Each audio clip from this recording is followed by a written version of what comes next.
গুমনামি বাবার মৃত্যুর পর তাঁর অন্ত্যেষ্টি সম্পন্ন হয় সরজু নদীর ঘাটে, একটি নির্দিষ্ট ঘাটে সেখানে সম্পন্ন হয়।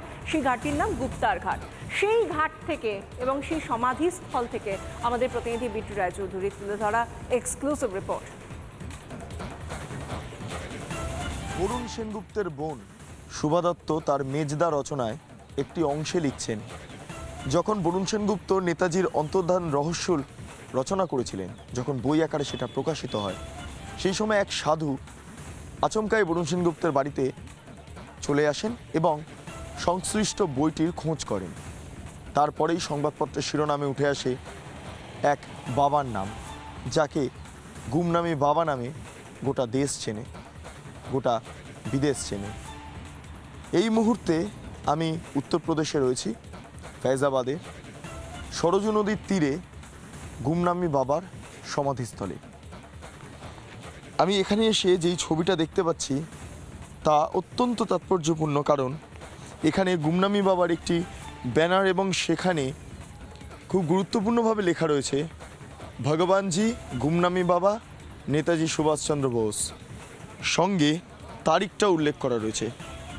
আমরা জানি 23 জানুয়ারি 1897 সালে ওড়িশার কটকে জন্মগ্রহণ করেছিলেন নেতাজি সুভাষচন্দ্র বসু এবং গুমনামি বাবার মৃত্যু হয়েছিল 16 সেপ্টেম্বর 1985 সালে এই অযোধ্যা, উত্তরপ্রদেশে।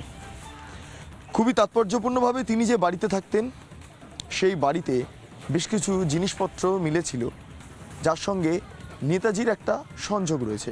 সংশ্লিষ্ট বাড়িতে বেশ কয়েকজন কাজ করতেন, যারা এখনও কাজ করেন। তাদের বক্তব্য যে যারা বর্তমানে রামভবন নামে পরিচিত, সেই বাড়ির পেছন দিকে একটি ক্যাম্প তৈরি করা হয়েছিল এবং প্রচুর জিনিসপত্র উদ্ধার হয়েছিল যা নেতাজি ব্যবহার করতেন, যেমন বড় জুতো যা মূলত আর্মিরা ব্যবহার করে থাকেন, এছাড়া চুরুট, লাইটার আর বেশ কিছু ম্যাগাজিন, যার সঙ্গে নেতাজি সুভাষচন্দ্রের খবরও রয়েছে। অর্থাৎ এক্ষেত্রে দাঁড়িয়ে একটা রহস্য বারবারই দানা বাঁধছে। নেতাজির এই মৃত্যু রহস্য নিয়ে 3টি কমিশন গঠন হয়েছিল, শাহনওয়াজ কমিশন, খোসলা কমিশন এবং তার পাশাপাশি মুখার্জি কমিশন। কিন্তু এখনও পর্যন্ত বেশ কিছু প্রশ্ন থেকে গিয়েছে। নেতাজির সমস্ত ফাইল এখনও পর্যন্ত উদ্ধার হয়নি।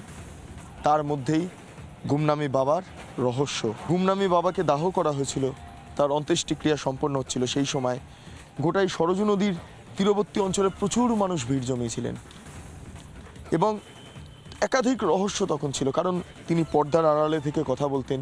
কেবলমাত্র খাবার দিতে যেতেন যিনি, তিনি কেবলমাত্র দেখতে পেতেন। তার পাশাপাশি আর কেউ কোনো দিন গুমনামি বাবাকে প্রকাশ্যে সেইভাবে দেখেননি। এমন এক রহস্যময় গুমনামি বাবা কোথা থেকে এলেন, কিভাবে এলেন, বিভিন্ন কনস্পিরেসি থিওরি বা ষড়যন্ত্রমূলক তত্ত্বও সামনে আসে। অনেক ক্ষেত্রে রাশিয়ার তত্ত্ব সামনে আসে, ভারতবর্ষের বিভিন্ন তত্ত্ব বিভিন্ন মনীষীরা, বিভিন্ন পণ্ডিতরা তারা দিয়েছেন। কিন্তু সেই রহস্য আজও রহস্যই থেকে গিয়েছে, কারণ সমস্ত ফাইল আজ পর্যন্ত প্রকাশ্যে আসেনি।